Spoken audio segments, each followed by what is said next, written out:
Uma pergunta que surge lá na nossa casa com frequência é: você viu o meu carregador? Agora, anos idos, se alguém perguntasse: você viu o meu carregador? Isso significava que você estava procurando alguém, um homem, uma pessoa, que iria carregar algo, uma mala, um pacote. Com a dinâmica da linguagem, carregador hoje é um dispositivo que nós utilizamos para carregar a bateria do nosso celular, do nosso tablet, entre outros. Porque toda palavra recebe uma ressignificação. Por exemplo, a palavra armário. Armário, historicamente, era o lugar em que se guardava as armas. E a arma não era o rolo de macarrão, não. Eram armas mesmo, material bélico. E o que dizer ainda da palavra formidável? Historicamente, nós sabemos que a palavra formidável significava algo pavoroso, horrível, assustador. Mas hoje expressa bons sentimentos, boa experiência, um dia formidável. Até o culto pode ser formidável. Por quê? Porque as palavras recebem, de tempos em tempos, um novo significado. Mas não são apenas as palavras que recebem ressignificação. Na nossa experiência, a ceia, que era judaica e passou a ser a ceia cristã, também recebe um significado totalmente novo por parte de Jesus. Aliás, Jesus disse isso, que ele não colocaria pano novo em pano velho, ele não faria esse remendo, ele traria algo totalmente novo, revolucionário, se você quiser. Então veja você que a Páscoa cristã consiste na ressignificação daquilo que outrora era um rito. E muito mais do que o rito, é uma ressignificação da vida, da nossa vida. Veja o que diz a palavra de Deus no Evangelho segundo Mateus, capítulo 26, versículos 26 ao 30. Enquanto comiam, Jesus tomou o pão, deu graças, partiu-o e deu aos seus discípulos, dizendo: tomem e comam, isto é o meu corpo. Em seguida, tomou o cálice, deu graças e o ofereceu aos seus discípulos, dizendo: bebam dele todos vocês. Isto é o meu sangue da aliança, que é derramado em favor de muitos, para perdão de pecados. Eu digo que de agora em diante não beberei deste fruto da videira, até aquele dia em que beberei o vinho novo com vocês no reino de meu Pai. Depois de terem cantado um hino, saíram para o Monte das Oliveiras. Nós sabemos que os judeus tinham 3 festas principais, várias festas, mas 3 festas eram principais no calendário litúrgico judaico, sendo a Páscoa, o Pentecostes e a Festa dos Tabernáculos. Na Páscoa, todo homem judeu era requerido que fizesse uma peregrinação até Jerusalém. E lá em Jerusalém, ele deveria comemorar a Páscoa. Então você pode imaginar que milhares e milhares, de fato nós sabemos que milhões de pessoas se acotovelavam na cidade de Jerusalém para celebrarem a Páscoa. Da história nós sabemos de um texto de Flávio Joséfos que conta que no ano 64, o então governador de Jerusalém, Ceustius, quer convencer Nero de que a Páscoa era uma celebração importante. Mas como fazer isso? Ele pediu então que o sumo sacerdote fizesse tipo um censo contando quantos cordeiros eram sacrificados no templo. E ele chegou a 256.500 cordeiros por ocasião da Páscoa. Considerando que a tradição judaica dizia que para comer um cordeiro pascual era necessária a presença de pelo menos 10 homens, mais mulheres, mais crianças, quando eles colocaram tudo isso na ponta do lápis, eles chegaram a pelo menos 3 milhões de pessoas comemorando a Páscoa. E lá está Jesus, comemorando com seus discípulos aquilo que há centenas de anos os judeus faziam. Lembravam da libertação do Êxodo, comemoravam a Páscoa. E Jesus agora, com seus discípulos, ele vai dar um novo significado a tudo isso. A começar pelo fato de que nós não sabemos sequer quais dos elementos que estavam presentes ali. Ao longo dos anos, a tradição judaica foi inserindo novas coisas. Por exemplo, 4 cálices, 5 cálices, um cálice para Elias, um cálice da redenção, um cálice da libertação, um cálice da gratidão. Nós não sabemos, de fato, se Jesus tinha ali consigo todos esses cálices. Eles tinham ervas amargas, o cordeiro pascual, eles tinham uma massa feita de maçã e outros frutos, canela. Essa massa lembrava da época em que eles amassavam o barro e serviam como escravos lá no Egito. O que nós sabemos é que Jesus apanha dois desses elementos da ceia, o pão e o sumo da uva. Jesus ressignificou o rito da ceia. Quando ele apanha o pão, quando ele apanha o sumo da uva, e ele diz: esse é o meu corpo, esse é o meu sangue que é dado por vocês. É claro que Jesus está fazendo uma referência simbólica, afinal de contas o corpo dele ainda não havia sido entregue na cruz e nem o seu sangue havia sido derramado. Mas ele dizia: assim como esse pão está sendo entregue a vocês, assim como o sumo da uva está sendo entregue a vocês, o meu corpo, o meu sangue será entregue por vocês. E o sentido que Jesus dá, que é muito mais profundo do que aquele, é que os judeus viam apenas, especialmente no dia da Páscoa, a possibilidade de mais uma vez se verem livres de estrangeiros. Eles viam a Páscoa como um livramento político, cultural, econômico. Eles imaginavam que o Messias desembainharia sua espada, venceria os romanos e Israel assumiria sua posição de nação real sobre todo o mundo gentílico. Mas Jesus vem com uma informação muito mais importante e profunda. Jesus diz que vem para remir-nos dos nossos pecados, que o seu sangue será derramado para o perdão dos pecados. Eu sei que hoje em dia falar de pecado não é algo que faça muito sentido. As pessoas brincam com o pecado, contam anedotas sobre o pecado, zombam do pecado, acham cafona falar do pecado. Pastores não falam sobre pecado. Mas o fato é que a degradação que nós vivemos em todas as esferas é causada pelo pecado. Aquilo que faz com que você, no seu casamento, tenha conflitos e chorem e se amargurem é o pecado. Aquilo que faz com que você sinta inveja do outro e não consiga nem dormir direito pensando na inveja ou nos ciúmes, naquela crise interior, pecado. Aquilo que faz com que eu e você soframos de uma ansiedade insuportável, sem levar em consideração qualquer outros elementos físicos, mas a meramente existencial, é um pecado, é uma insegurança, é não confiarmos em Deus e colocarmos o nosso temor em tantas outras coisas. É pecado. O pecado está por trás de cada corrupção, de cada estupro, de cada canalice. A boa notícia é, Jesus disse: o meu sangue vai livrar vocês do pecado. E sabe, ao longo dos anos eu tenho visto isso. Os jornais não falam a respeito, os noticiários não apresentam. Mas eu tenho testemunhado homens e mulheres pelo mundo afora, totalmente transformados, totalmente perdoados, redimidos, livres da força e do poder do pecado. Mas Jesus também ressignificou a vida quando ele centralizou na sua pessoa aquela celebração. Quando ele disse: vocês vão fazer isso em memória de mim.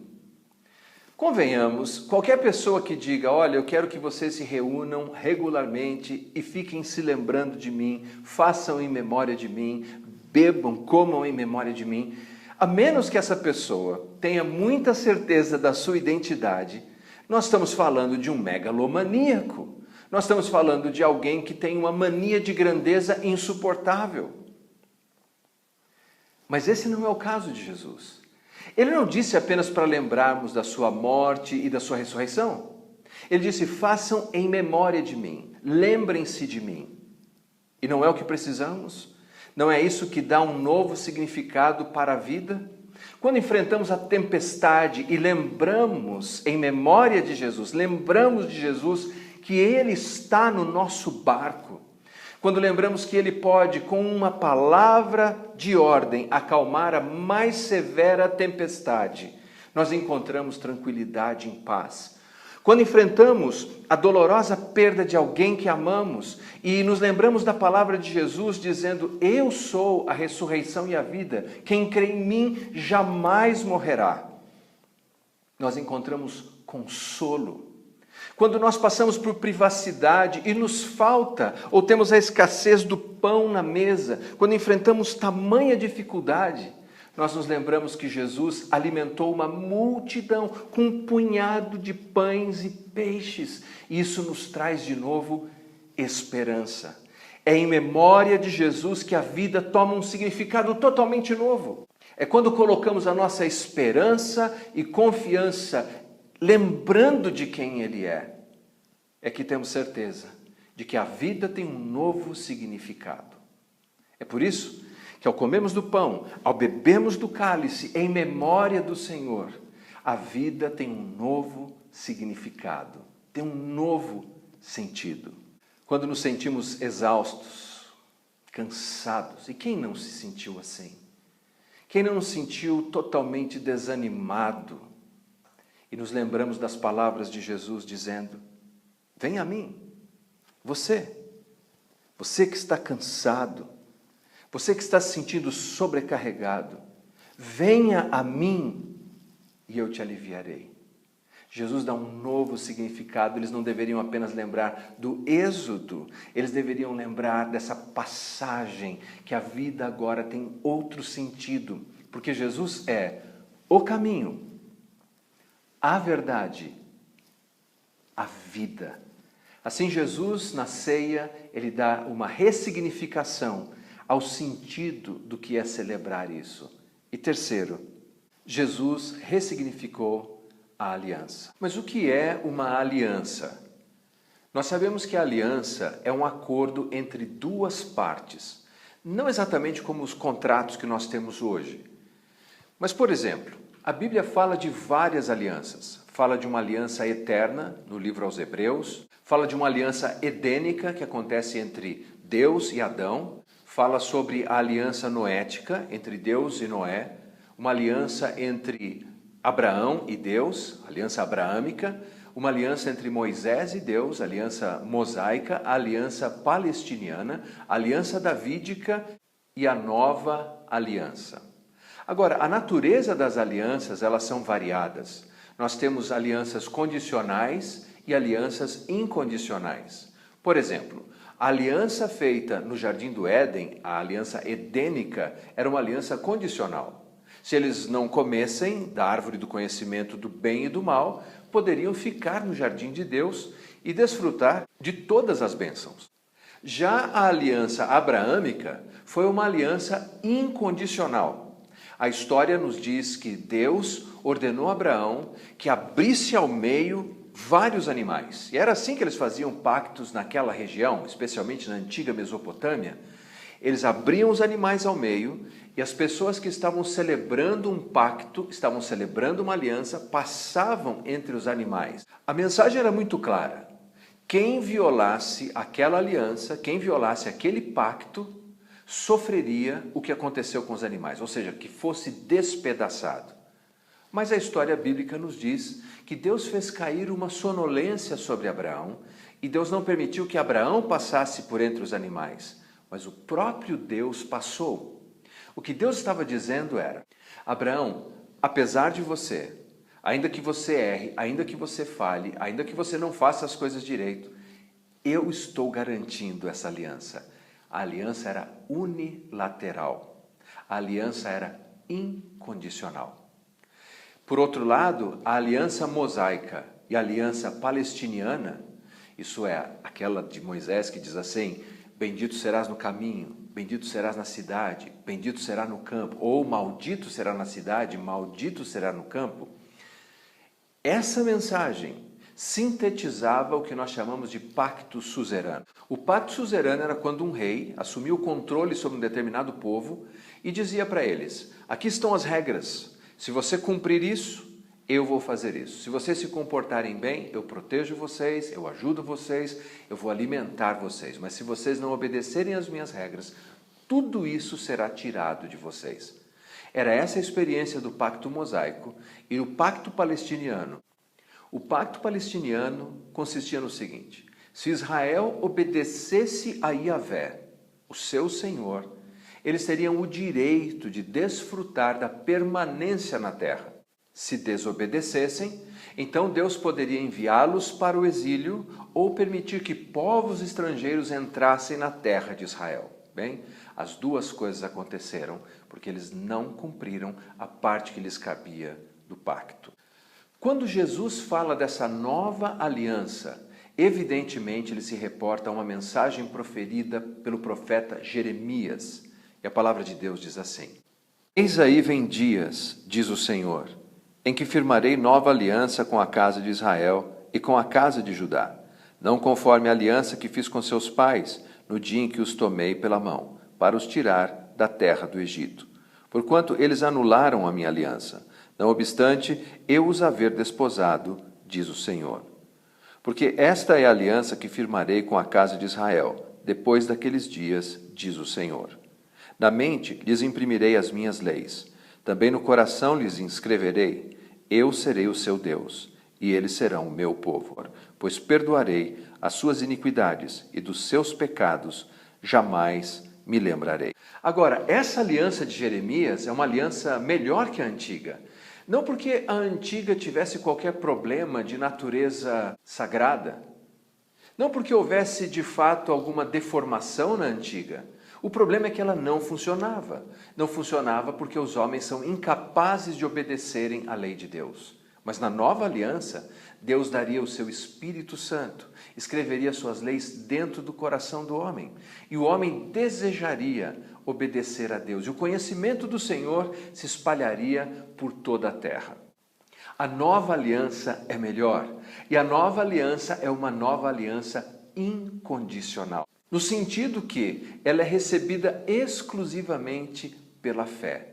É um abraço da graça de Deus àqueles que creem. E é Jesus que assume total responsabilidade de cumprir todos os atos. Que dia maravilhoso foi aquele, quando naquela Páscoa, há mais de 2000 anos, Jesus agora dá um novo significado, quando ele diz: aqui está o caminho para a nova aliança.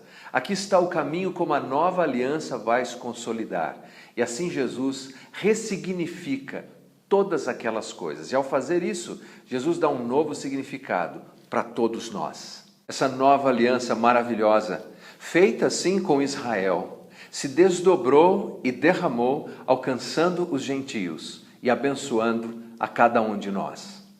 Ao selar com seu sangue, dizendo: este é o sangue da nova aliança, a aliança agora, para Jesus, não é algo que você vai fazer.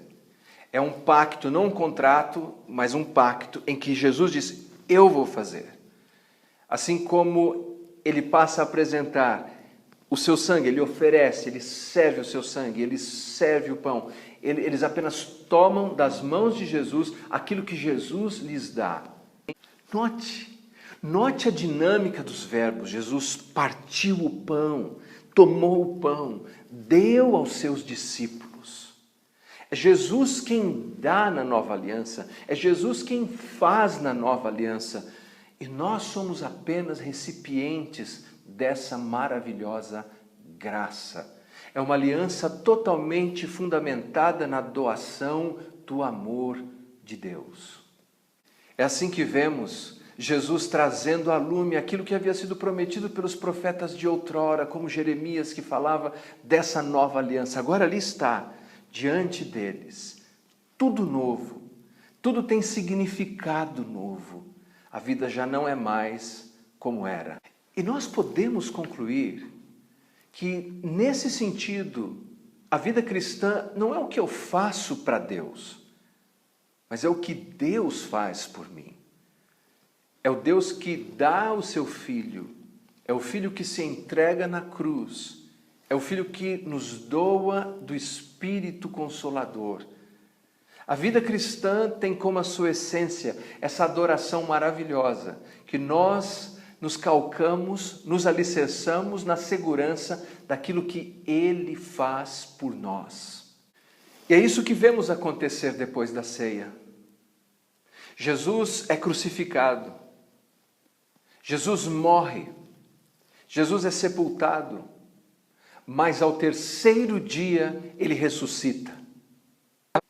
E agora, a morte é uma sombra sem substância que não nos assusta mais, porque quem crê em Cristo, ainda que morra, viverá. Agora, o pecado é como se fosse uma cela que não mais tem trancas. Pela graça de Cristo, eu posso me livrar dele. Agora, o diabo, Satanás, ele agora é um inimigo derrotado, pisado, quebrado, humilhado. A Bíblia nos diz que Jesus na cruz, ele expoliou, ele arrancou o próprio couro de Satanás. Jesus expôs todos os poderes das trevas, a vergonha mais profunda, triunfando deles na cruz. Jesus ressuscitou e agora o mundo, todo esse sistema à minha volta, com as suas atrações ou com as suas decepções, o mundo hoje para mim e para você é apenas uma estrela cujo brilho já se apagou há 2000 anos atrás, quando Jesus disse: eu venci